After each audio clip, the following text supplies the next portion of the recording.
No, I was always so excited about fashion. I remember when Demna came up and the vêtement thing, it really uh, brought a whole new wave, I think, of straight kids and, like hype beast kids. And I was one of them into the fashion world.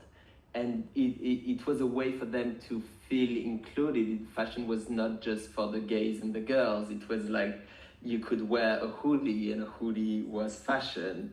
And so I was so excited about that. And the come up, it was Kanye as well, all the Yeezy stuff. And I really wanted to be a part of it, and being a part of it meant wearing the clothes, And I didn't have that money, I couldn't. So I was buying fakes, I was buying dupes online in order to feel somehow included.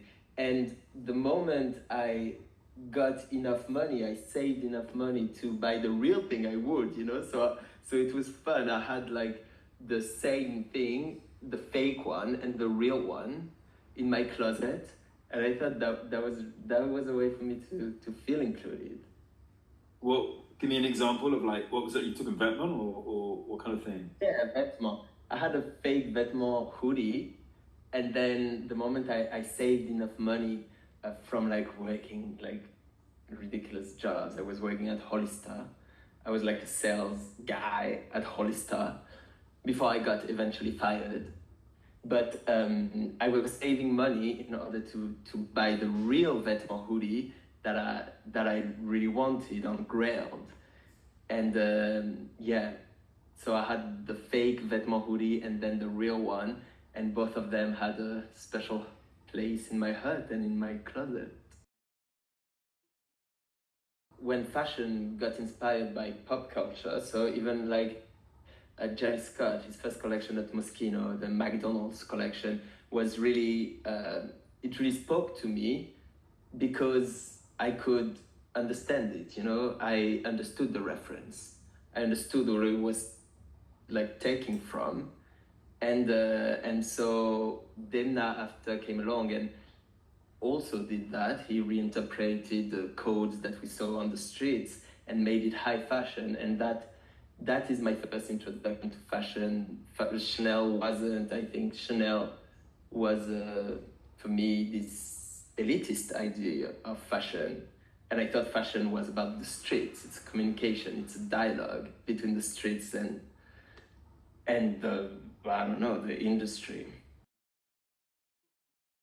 But I was mostly looking at photos from the shows. It was the first live stream that I watched was thanks to Lady Gaga, and she was debuting her new song. It was Bad Romance for the Plateau Atlantis collection, the last of Alexander McQueen. And it was the first introduction to watching a full-on show, waiting until the end to hear the debut song. And then I was amazed at what fashion could be, how it could distort the bodies and talk about, I think that collection was about climate change and how we should go back to the water. And I understood kind of that fashion could tell stories through my love of pop culture, Lady Gaga, for example. I know, that's why it's hard to actually define what I do. I say I talk about fashion, but I also kind of agitate it, I kind of provoke the status quo of this industry. I kind of try to change it. So I don't know what I do. I report on fashion in a way that agitates it, I guess.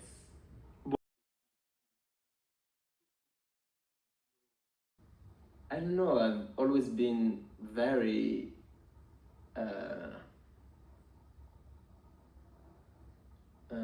delusional in my goal on Earth, in the reason why I was put on Earth. I was very delusional about that. And I always thought that I had a bigger mission than just like being here for myself. I always thought that I could be here to make some good and change the life of people, just like a lot of people change mine, like Lady Gaga.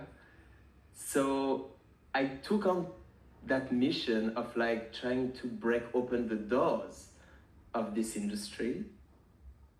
And God knows those are strong doors to break down. And yeah, I always wanted to dream and keep the dream alive. And I thought at some point that people, the brands were not selling a dream anymore. They were just selling a bag. And I really thought that I had a role to play in that. No, that I've got complex, I think. You know, that no one told me you have to do this. I was just like, I want to be the one pushing, you know, for inclusivity, inclusion. But I think the most obvious one is our closing the Chanel show. That was a burst of humanity in something so orchestrated. She closed and she was happy and it was not planned, and we could all feel the importance of this moment through her reaction. I think that was a great instance of it. What else?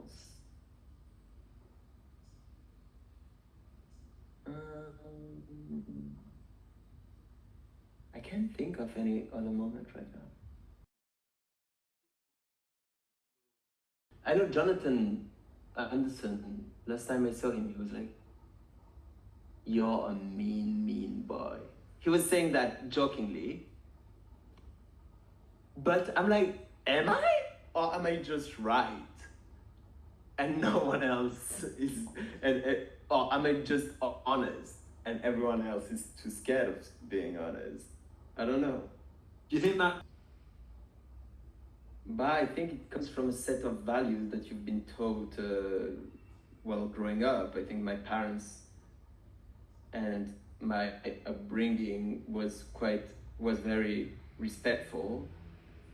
So I understand where to draw the line, but I also respect art a lot. And when I see something that is insulting to the art form that is fashion, I cannot do anything but say it. You know, I cannot hold it. Sometimes it really infuriates me. So I just say it, and sometimes it comes out as disrespectful, which I'm never trying to be. But yeah, I also know that I really don't want to punch down. I don't want to, like, um, even if I hated a collection of like a young designer, I will never say it because I think it's ridiculous. It's already such a hard business to like grow into, that if you are starting and trying something and people are punching you down, it's ridiculous. I don't think it's necessarily about entertainment. I think it's mostly about feeling, and the show that made people feel the most was Matière Fécale. And just like, um, I think it's very important to put Chanel, Saint Laurent, and Matière Fécale on the same level at the watch party. Treat them exactly the same, because then it puts everything into perspective art-wise. It shows that Balenciaga, who has the most resources in the world, cannot equate the authenticity that a small brand provides us. And I think that's very important, to put things into perspective and treat them as equals in an industry that tends to make us think that the only ones that matter are those huge conglomerates. That's one. And then I think it's also treating fashion as art before treating it as a business.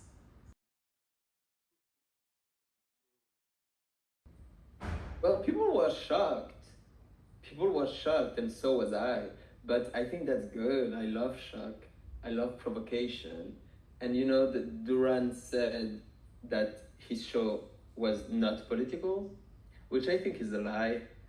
Whether whether he's aware of it or not, that show was political. I think to put women in men's men hairy bodysuits as the opening look is inherently political. Even if you don't know about it, it is. And however you choose to wherever you choose to put your point of view in this climate and in this society is political, whether you choose or not to have a political opinion or to say something political is political. Being apolitical is political these days, you know? I don't know, at the end Jean-Paul Gaultier was crying. I hope it was tears of joy, but who knows? I think something clicked in Jean-Paul's vision and I. So I think it's gonna be hard to sell. But I want to wear a lot of those looks, honestly. Just as a fuck you to everyone that says it's bad. Which one? What would you wear? The bodysuit. The bodysuit, but also the Jean-Paul Gaultier, the marinière boobs on the man. I think those were really beautiful, the inflated things that we know Duran from. I think the references were really clever as well. Because I understand him, Duran. I love Duran. And he was he said he didn't want to go into the archive. And people stopped at that sentence. They were like, oh, so it means it's bad. But actually, he didn't want to go into the archive because he wanted to only use his imaginary and like the visuals he had in his head of Jean-Paul Gaultier as a way to twist them and see what the mind does. And I think that's genius. That's clever as fuck. It's good. Let your mind do the archiving, you know?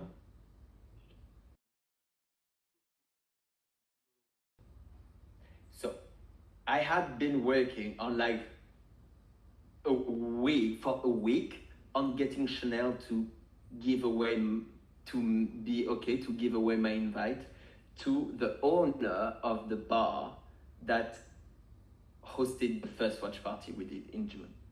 She's this older lady, amazing Adelia, and who loves fashion. And she never could have or had attended a fashion show, let alone Chanel. So I was like harassing Chanel. I was like, please let her come instead of me. And they were like, no, we can't. So at the last minute, I was like, fuck, okay, so I have to go. Chanel is gonna be mad if I don't go. So I have to go. So I went, and until the last minute, I was like, I'm not sure if anyone is gonna come, any of the models. But Loli is my friend, Mona is my friend, and Mona was like, after the show, I was waiting for the girls, backstage. I was like, girls, can you come? Like, everyone is waiting. We have to give the people what they want, And they were like, and Mona was like, well, yes, I'm coming, of course. We have 2 motor taxis. We're coming right now. And I was like, amazing. And so I brought Loli and Mona, and it was amazing.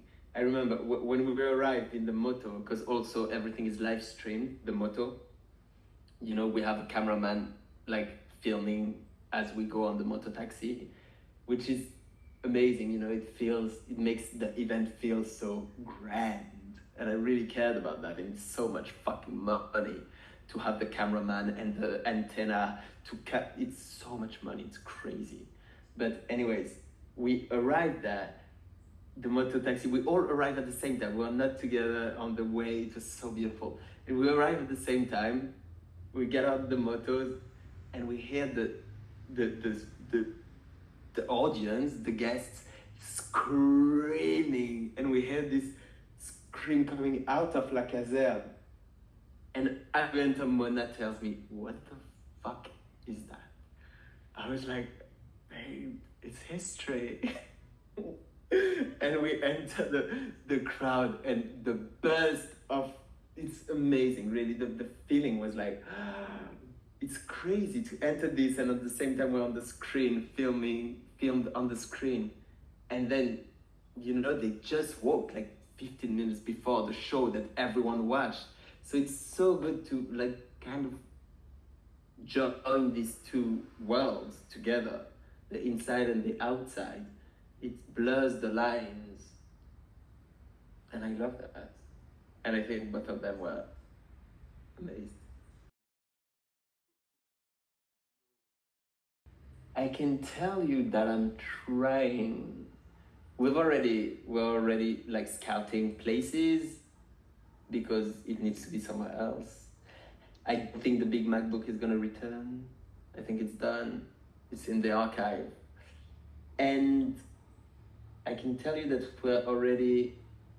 I'm gonna make a little film teasing the thing for a teaser. And I'm directing it and I'm writing it at the moment.